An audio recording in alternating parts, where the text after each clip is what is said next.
What you are seeing and hearing right now is nothing but a dream. You're dreaming right now in this moment. You're dreaming with the brain awake. Before we were born, the humans before us created a big outside dream that we will call society's dream, or the dream of the planet. The dream of the planet includes all of society's rules, its beliefs, its laws, its religions, its different cultures and ways to be, its governments, schools, social events, and holidays. The outside dream has so many rules that when a new human is born, we hook the child's attention and introduce these rules into his or her mind. As children, we didn't have the opportunity to choose our beliefs. I call this process the domestication of humans. We trust what we believe, and our beliefs set us up for suffering.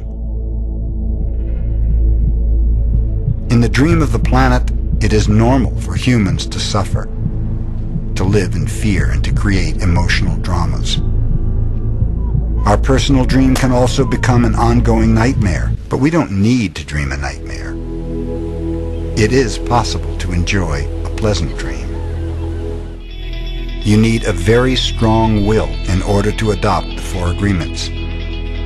But if you can begin to live your life with these agreements, the transformation in your life will be amazing. Humans who lived before us teach us how to dream the way society dreams. The outside dream has so many rules that when a new human is born, we hook the child's attention and introduce these rules into his or her mind. The outside dream uses mom and dad, the schools, and religion to teach us how to dream. Attention is the ability we have to discriminate and to focus only on that which we want to perceive. We can perceive millions of things simultaneously, but using our attention, we can hold whatever we want to perceive in the foreground of our mind. The adults around us hooked our attention and put information into our minds through repetition. That is the way we learned everything we know. By using our attention, we learned a whole reality, a whole dream. We learned how to behave in society, what to believe and what not to believe, what is acceptable and what is not acceptable, what is good and what is bad, what is beautiful and what is ugly, what is right and what is wrong. It was all there already, all that knowledge, all those rules and concepts about how to behave in the world.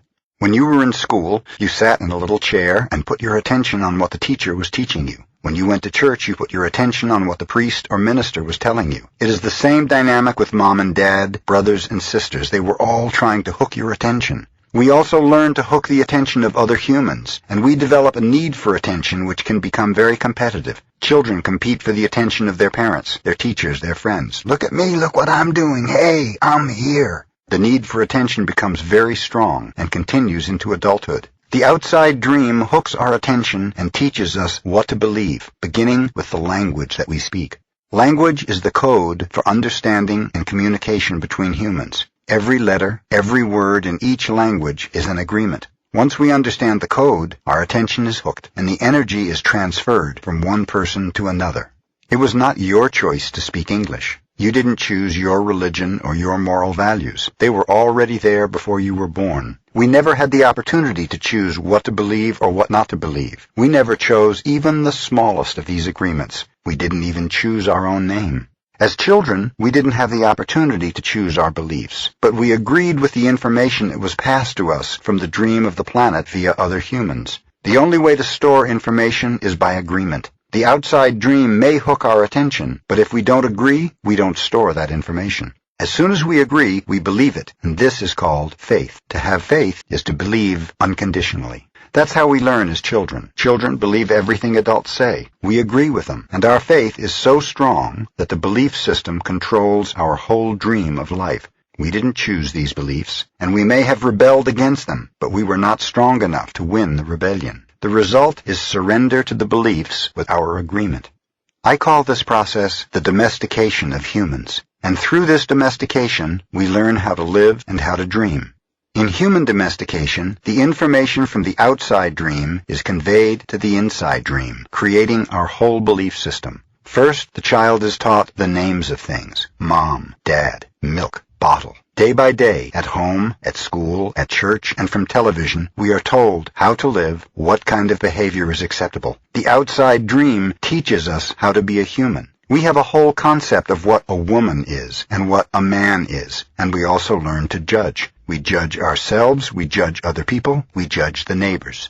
Children are domesticated the same way that we domesticate a dog, a cat, or any other animal. In order to teach a dog, we punish the dog, and we give it rewards. We train our children whom we love so much the same way that we train any domesticated animal, with a system of punishment and reward. We're told, you're a good boy, or you're a good girl when we do what mom and dad want us to do. When we don't, we are a bad girl or a bad boy.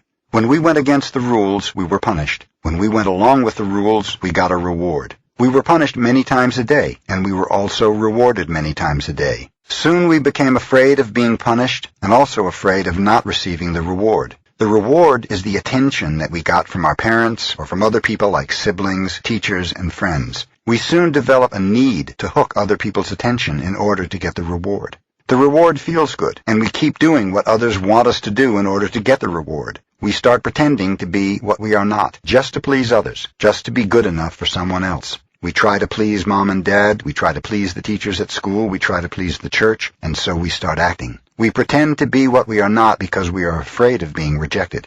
The fear of being rejected becomes the fear of not being good enough. Eventually, we become someone that we are not. We become a copy of mama's beliefs, daddy's beliefs, society's beliefs, and religion's beliefs.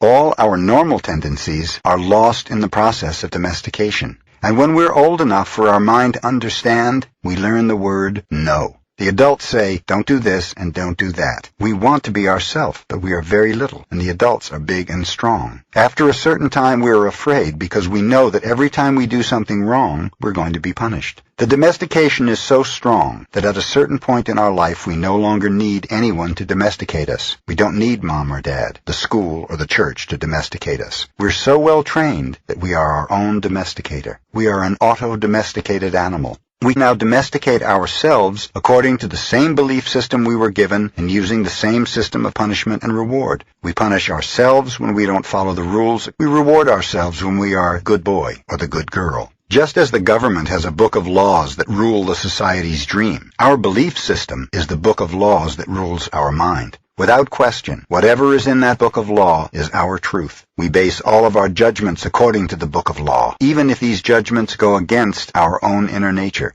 Even moral laws, like the Ten Commandments, are programmed into our mind in the process of domestication. One by one, all these agreements go into the book of law, and these agreements rule our personal dream. There's something in our minds that judges everybody and everything, including the weather, the dog, the cat, everything. The inner judge uses what is in our book of law to judge everything we do and don't do, everything we think and don't think, and everything we feel and don't feel. Everything lives under the tyranny of this judge. Every time we do something that goes against the book of law, the judge says we are guilty. We need to be punished. We should be ashamed. This happens many times a day, day after day, for all the years of our lives. There's another part of us that receives the judgments, and this part is called the victim. The victim carries the blame, the guilt, and the shame. It is the part of us that says, poor me, I'm not good enough, I'm not intelligent enough, I'm not attractive enough, I'm not worthy of love, poor me. The big judge agrees and says, yes, you're not good enough. And this is all based on a belief system that we never chose to believe. These beliefs are so strong that even years later, when we're exposed to new concepts and try to make our own decisions, we find that these beliefs still control our lives. Whatever goes against the book of law will make you feel a funny sensation in your solar plexus. Breaking the rules in the book of law opens your emotional wounds, and your reaction is to create emotional poison, because even if the book of law is wrong, it makes you feel safe. Anything that challenges what you believe is going to make you feel unsafe. That is why we need a great deal of courage to challenge our own beliefs. Because even if we know we didn't choose all these beliefs, it's also true that we agreed to all of them. The agreement is so strong that even if we understand the concept of it not being true, we feel the blame, the guilt, and the shame that occur if we go against these rules. All these laws exist in our mind. We believe them. And the judge inside us bases everything on these rules. The judge decrees, and the victim suffers the guilt and punishment. But who says there is justice in this dream? The human is the only animal on earth that pays 1,000 times for the same mistake. The rest of the animals pay once for every mistake they make, but not us. We have a powerful memory. We make a mistake, we judge ourselves, we find ourselves guilty, and we punish ourselves. If justice exists, then that was enough. We don't need to do it again. But every time we remember, we judge ourselves again. We are guilty again, and we punish ourselves again and again and again. If we have a wife or husband, he or she also reminds us of the mistake, so we can judge ourselves again, punish ourselves again, and find ourselves guilty again. Is this fair? How many times do we make our spouse, our children, or our parents pay for the same mistake? Every time we remember the mistake, we blame them again and send them all the emotional poison we feel at the injustice, and then we make them pay again for the same mistake. The judge in the mind is wrong because the belief system, the book of law, is wrong. The whole dream is based on false law. 95% of the beliefs we have stored in our minds are nothing but lies, and we suffer because we believe all these lies. In the dream of the planet, it is normal for humans to suffer, to live in fear, and to create emotional dramas. The outside dream is not a pleasant dream. It is a dream of violence, a dream of fear, a dream of war, a dream of injustice. The personal dream of humans will vary, but globally, it is mostly a nightmare. If we look at human society, we see a place so difficult to live in because it is ruled by fear. Throughout the world, we see human suffering, anger, revenge, addictions, violence in the street, and tremendous injustice. It may exist at different levels in different countries around the world, but fear is controlling the outside dream. I see a friend and give him an opinion that just popped into my mind. I say, I see that kind of color in your face in people who are going to get cancer. If he listens to the word, and if he agrees, he'll have cancer in less than 1 year. During our domestication, our parents and siblings gave their opinions about us without even thinking. We believed these opinions, and we lived in fear over these opinions, like not being good at swimming or sports or writing. Someone gives an opinion and says, look, this girl is ugly. The girl listens, believes she is ugly, and grows up with the idea that she is ugly. It doesn't matter how beautiful she is. As long as she has that agreement, she will believe that she is ugly. That is the spell that she is under. By hooking our attention, the word can enter our mind and change a whole belief for better or worse. Another example. You may believe you're stupid, and you may have believed this for as long as you can remember. You may do something and think to yourself, I wish I were smart, but I must be stupid or I wouldn't have done that. The mind goes in hundreds of different directions, and we could spend days getting hooked by just that one belief in our own stupidity. You believe what the person says and make a new agreement. As a result, you no longer feel or act stupid. A whole spell is broken. Conversely, if you believe you were stupid and someone hooks your attention and says, yes, you are really the most stupid person I have ever met, the agreement will be reinforced and become even stronger. Now let's see what the word impeccability means. Impeccable comes from the Latin peccatus, which means sin. The im in impeccable means without, so impeccable means without sin. Religions talk about sin and sinners, but let's understand what it really means to sin. A sin is anything you do that goes against yourself. Everything you feel or believe or say that goes against yourself is a sin. You go against yourself when you judge or blame yourself for anything. Being without sin is exactly the opposite. Being impeccable is not going against yourself. When you are impeccable, you take responsibility for your actions, but you do not judge or blame yourself. From this point of view, the whole concept of sin changes from something moral or religious to something common sense. Sin begins with rejection of yourself. Self-rejection is the biggest sin that you commit. In religious terms, self-rejection is a mortal sin, which leads to death. Impeccability, on the other hand, leads to life. These types of spells are difficult to break. The only thing that can break a spell is to make a new agreement based on truth. The truth is the most important part of being impeccable with your word. On one side of the sword are the lies which create black magic, and on the other side of the sword is the truth which has the power to break the spell of black magic. Only the truth will set us free. Looking at everyday human interactions, imagine how many times we cast spells on each other with our word. Over time, this interaction has become the worst form of black magic, and we call it gossip. Gossip is black magic at its very worst because it is pure poison. We learned how to gossip by agreement. When we were children, we heard the adults around us gossiping all the time, openly giving their opinions about other people. They even had opinions about people they didn't know. Emotional poison was transferred along with the opinions, and we learned this as the normal way to communicate. Gossiping has become the main form of communication in human society. It has become the way we feel close to each other, because it makes us feel better to see someone else feel as badly as we do. There's an old expression that says, misery likes company, and people who are suffering in hell don't want to be all alone. Fear and suffering are an important part of the dream of the planet. They are how the dream of the planet keeps us down. Using the analogy of the human mind as a computer, gossip can be compared to a computer virus. A computer virus is a piece of computer language written in the same language all the other codes are written in, but with a harmful intent. This code is inserted into the program of your computer when you least expect it, and most of the time without your awareness. After this code has been introduced, your computer doesn't work quite right, or it doesn't function at all because the codes get so mixed up with so many conflicting messages that it stops producing good results. Human gossip works exactly the same way. For example, you're beginning a new class with a new teacher, and you've looked forward to it for a long time. On the first day of class, you run into someone who took the class before who tells you, "Oh, that instructor was such a pompous jerk. He didn't know what he was talking about, and he was a pervert too, so watch out." You are immediately imprinted with the word and the emotional code the person had when saying this. But what you're not aware of is his or her motivation in telling you. This person could be angry for failing the class, or simply making an assumption based on fears and prejudices. But because you have learned to ingest information like a child, some part of you believes the gossip, and you go on to the class.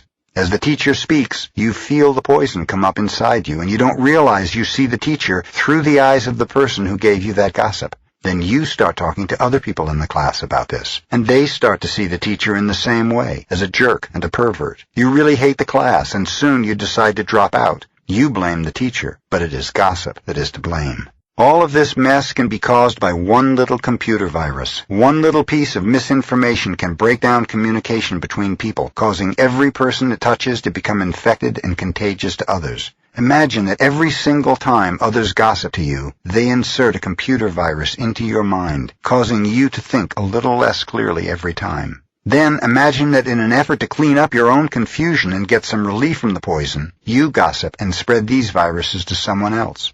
Now imagine this pattern going on in a never-ending chain between all the humans on Earth. The result is a world full of humans who can only read information through circuits that are clogged with a poisonous, contagious virus. Even worse are the black magicians or computer hackers who intentionally spread the virus. Think back to a time when you or someone you know was angry with someone else and desired revenge. In order to seek revenge, you said something to or about that person with the intention of spreading poison and making that person feel bad about him or herself. As children, we do this quite thoughtlessly, but as we grow older, we become much more calculated in our efforts to bring other people down. Then we lie to ourselves and say that person received a just punishment for their wrongdoing.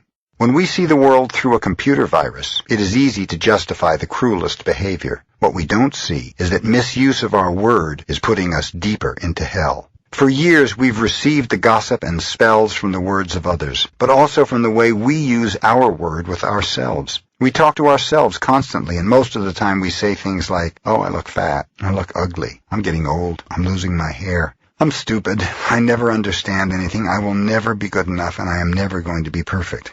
Do you see how we use the word against ourselves? We must begin to understand what the word is and what the word does. If you understand the first agreement, be impeccable with your word, you begin to see all the changes that can happen in your life. Changes first in the way you deal with yourself, and later in the way you deal with other people, especially those you love the most. Consider how many times you have gossiped about the person you love the most to gain the support of others for your point of view. How many times have you hooked other people's attention and spread poison about your loved one in order to make your opinion right? Your opinion is nothing but your point of view. It is not necessarily true.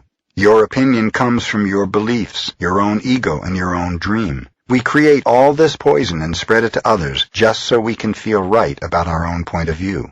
If we adopt the first agreement and become impeccable with our word, any emotional poison will eventually be cleaned from our mind and from our communication and our personal relationships, including with our pet dog or cat. Impeccability of the word will also give you immunity from anyone putting a negative spell on you. You will only receive a negative idea if your mind is fertile ground for that idea. When you become impeccable with your word, your mind is no longer fertile ground for words that come from black magic. Instead, it is fertile for the words that come from love. You can measure the impeccability of your word by your level of self-love. How much you love yourself and how you feel about yourself are directly proportionate to the quality and integrity of your word. When you are impeccable with your word, you feel good, you feel happy and at peace. You can transcend the dream of hell just by making the agreement to be impeccable with your word. Right now, I'm planting that seed in your mind. Whether or not the seed grows depends upon how fertile your mind is for the seeds of love.